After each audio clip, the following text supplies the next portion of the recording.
Are you cutting up this video? Oh yeah. Okay. It'll be fine. Cool. You can say whatever. Is this thing on? Hey everybody. Hope we're staying healthy out there. Today I have a very talented rapper from Morgantown, Zach Sokos, also known as Catching Zzz. Zach, how you doing today, buddy? Good, brother. How are you? I'm doing great. Good to see you. Thanks for having me. Yeah, man, absolutely. You're releasing a new project with J-Law. Shout out J-Law one time. Why don't you tell me a little bit about the project you got coming out? We just been cooking up, really. Like, we started working together about a year ago, probably. And we put together a decent little amount of songs.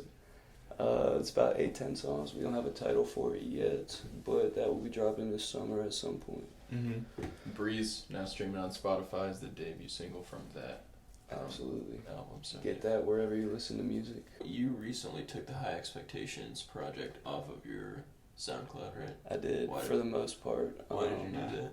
Kind of just like a rebranding thing. Mm-hmm. Just so when people are looking up my music, just kind of want to keep it all cohesive with, in my opinion, what's quality enough. Like what lives up to my standard of what I look at as quality music. I got you. Just trying to hold myself to high expectations, I guess. Nice. Why don't you tell me a little bit about the song Decisions and what it means to you? Decisions streaming now on SoundCloud. Yeah, Decisions. So that was a little darker spot in my life when I wrote that. So far, one of the darker spots in my life, but it was kind of just like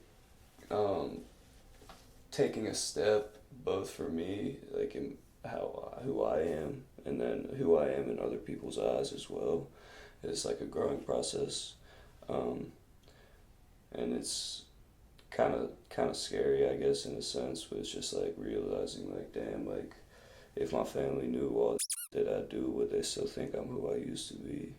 It's like I'm not who I used to be, and I'm like, honestly, this shit is new to me too. So it's like just dealing with new things coming into my life because of the paths I choose, and how that will affect my perception, both introspectively and from the outside world looking in on me as well. I think everybody definitely goes through that, at least a little bit, is like, as we grow, especially from late adolescence into early adulthood, we experiment a lot with our lives, so just a lot of changing, and you always wonder, like, if my parents saw this, would they think less of me? And hopefully the answer is no, but it's probably yes sometimes. Yeah. I guess snowballing off of that, how have you transitioned or changed as an artist from, making songs in your parents' kitchen to like making songs now? Song selection, one, definitely. I've like tenured myself to being able to do certain things, and at first I was kind of just trying anything and everything just because I was trying to get my feet wet. Yeah, finding your voice a little bit more and stuff like that. Definitely finding your voice, like being able to control your voice better on a microphone. Trying to sing a little bit, like expanding into things that aren't like so solidified in the rap genre, if you will, like stepping outside of that box a little bit. I don't want to just trying different things too, and then made a lot of bad songs, a lot of good songs, and it's just like you have to do that because you just gotta make the and it's definitely part of the process. And then just like, all right, that wasn't it, but you still just gotta get it out and then keep it moving. I got you. What percentage of your songs do you think like actually get released to the public or will eventually be released? As of right now, there's probably like 10% of the music that's actually out. Yeah. Compared to what I've made, maybe a little less. I got you. But yeah, I'd say I've made close between like 100 and like 120 songs, probably. I don't know. I'm just spitballing here, but yeah, and I think I have like 10 out, if that. Yeah. Maybe not even 10. Very small amount of those. Yeah. I got you. You take a deep breath, man. It's okay. We're just talking. I know. I keep looking down. It's all right. We're just chilling. There's just I've never been interviewed. Yeah. We'll just pan you. Every time you like, yeah. No, it's cool. We're just chilling. See, we could get a different chair in here. Like, oh, Is that one uncomfortable? can I get one of those? Can I get some relaxation going? We can get another chair in here, actually. All right, we're gonna take it. It's interesting to see how the Morgantown music culture has definitely changed. I mean, when we were in high school, I didn't know of any Morgantown musicians, maybe because I wasn't around them enough. But now, like, so many people, there's so many different bands from Morgantown, which are extremely talented, and there are a lot of different rappers, engineers, producers, all that stuff. Yeah, there's a whole lot of different sounds coming out of Morgantown right now, which is crazy. Because, like, 5 years ago, it definitely wasn't, like, as big as on the scale it is now. There were people doing it, most definitely. Do you have anything, like, coming, like, any full-length or EP projects coming, like, from you just as an individual artist? I'm not sure about projects. I'm definitely going to be dropping more singles coming up. Music videos. I got one coming out, shot by Dark One, my homie Grayson, and that's a song by me and Spike Easy called Aces. Shout out Spike. Shout out Spike E, shout out Dark One. And that's gonna be super dope. It's like a super gritty, grungy song. It's definitely not like a lot of my other shit at all. Mm-hmm. A little bit on, I guess, darker side, you could say, but dope ass song nonetheless. Mm-hmm. And then got another music video I'm planning at the moment for a song I just made with my boy Gems called Wake Up. I'm super excited for that one. That one's gonna be dropping real soon as well. And then I've really got so much music in the vault that I could drop.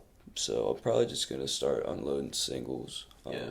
I know we've talked about trying to get more consistent with releases. Like yeah, a single no doubt. a week. Have you like thought any more about what kind of like how you're gonna space songs out or anything like that, or not really? No, it's kind of just a feeling, I guess.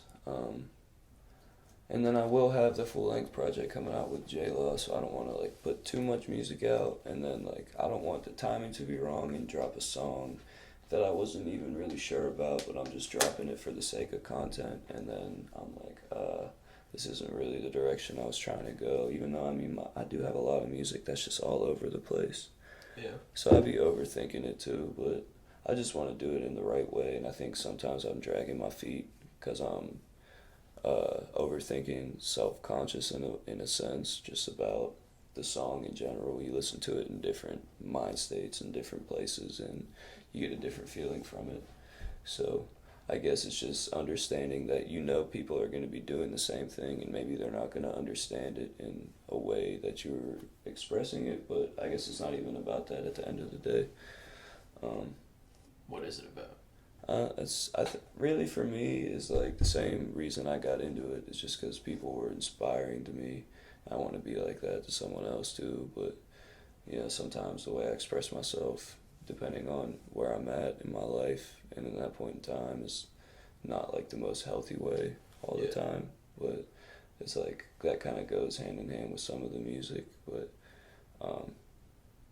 really it's just I don't want to be selfish with it and just make a song because I'm sad and then make someone else sad, but at the end of the day it's like I don't really care, but yeah, I do. It would be like just I don't know, just well, even if you do something like that, it's still like more of a spectacle anyway. Like the reason that people put out sad music isn't, in my opinion, isn't to make other people sad. It's like a whole like it's like a solidarity either. Kind of thing. Like hey, like it's okay to be sad. I'm sad too. Yeah, fast though. You're right. Yes, I'm still figuring it out too, bro. Like I don't have all the answers. I don't got the answers, Sway. Come on, bro. I know, yeah. So I'm just like answers. I'm doing my best, bro. I'm doing my best. I got you. Trying to. I think the most selfish thing is to keep it to yourself. And I know I have people who support me. It's definitely just like mental or internal conflict with myself, which I don't know. I don't know why I let it restrict me and by doing that I just like set boundaries for myself instead of just getting past them and being like, this is who I am. The cool thing about it is you can't like think about it from your future perspective. Yeah. If that makes sense. Like you don't want to be like, in 5 years am I going to be proud that I made this? It's more of like, I'll release it right now, and then in 5 years I can look back and see who I was and now who I've become. That's true. Kind of like that kind of thing. Because like if you look at, I mean, any artist, like that's gotten better over time. Like if they looked back at their old projects, they would never release those songs now because they wouldn't be to the caliber of their potential. But the good thing about it is like those songs when they were made inspired different people to like follow them along the way. Why did you want to make the switch to producing? Were you like, did you want to move out of like a spotlight position, or was it just kind of a easier way for you to express yourself? Yeah, it's just a different way too. And then if I could conquer that, then I'd definitely have more control over the whole vibe overall for like the song. If I can make the beat and then rap on it as well. And I think that's helped me a lot with some of the music I've been making recently. Just like sitting in with the producer and kind of just like going back and forth on what we think we should do and what we should like, what step we should take. And that way I don't have all that knowledge, but the person I'm working with might. In recent situations they have had that knowledge, and then it's like I can kind of lead him in the direction that I want to go, and then from there he's like, oh, bet, like bang bang bang, something that I wouldn't have thought of, that happens, and then like something that he would have thought of, maybe that might have a suggestion or something, and then that happens, and then it kind of just blooms into this whole flower, man. And then I can and then it's way easier for me to connect to that because I was involved in the process of its creation. Yeah, I'm sure, like, I don't know scientifically, but I'm sure when you're making, like, when you're part of the process, your subconscious is thinking of, you know, like, lyrics that they could string together and kind of, like, how you want the flow of And the song to go. exactly, and how you can get and that it can shift the whole feel of the song as well, or you can drop it out and maybe slow it down at one point and then switch up the way you go about it there. Like, just a whole bunch of stuff starts to happen. Yeah. And just from being in the studio so often and trying so many different things, it's like when those situations are happening right in front of me, it's like, okay, bet I've been here before. Like, let me do this. This would be cool if we did this. Like, oh, this one part worked on this one song. That whole song might not be good, but let me take, like, that same idea, apply it to this, and then fill in this one space I might need to make a whole song good, you know what I'm saying? Especially if you know, like, all the intricacies, like, every instrument, where everything's hitting, and you can, like, hear the things that the average ear doesn't know. It hears it, but it doesn't notice that it's there, kind of stuff like that, like, hidden parts. Yeah. That's definitely one thing I remember you complaining about specifically was that your beats were coming from somewhere else. You, like, wanted to be a part of the process, and I think that's why Gems has helped you a lot with making music. Yeah, Gems is super dope. Definitely has helped me take my music to another level. Working with Soul Wave as well. We did Flexed Up together. That's out on all streaming platforms right now. Stream Flexed Up now on all streaming services. Yeah, plug. And working with Dylan on that song, it was kind of the same process. Mm-hmm. So. Yeah. And I've done that with Hash a bunch as well. Yeah. It's just dope. It makes it more of a unique experience because it's something that's getting created right there on the spot. Like, bam, this is it right here. This came out of thin air. Listen to his music on Spotify and SoundCloud. Zach, always a pleasure to talk to you, buddy. Yeah, bro. Thanks for having me. The absolute homie. Day Appreciate one. it. For sure. All right, you guys take it easy.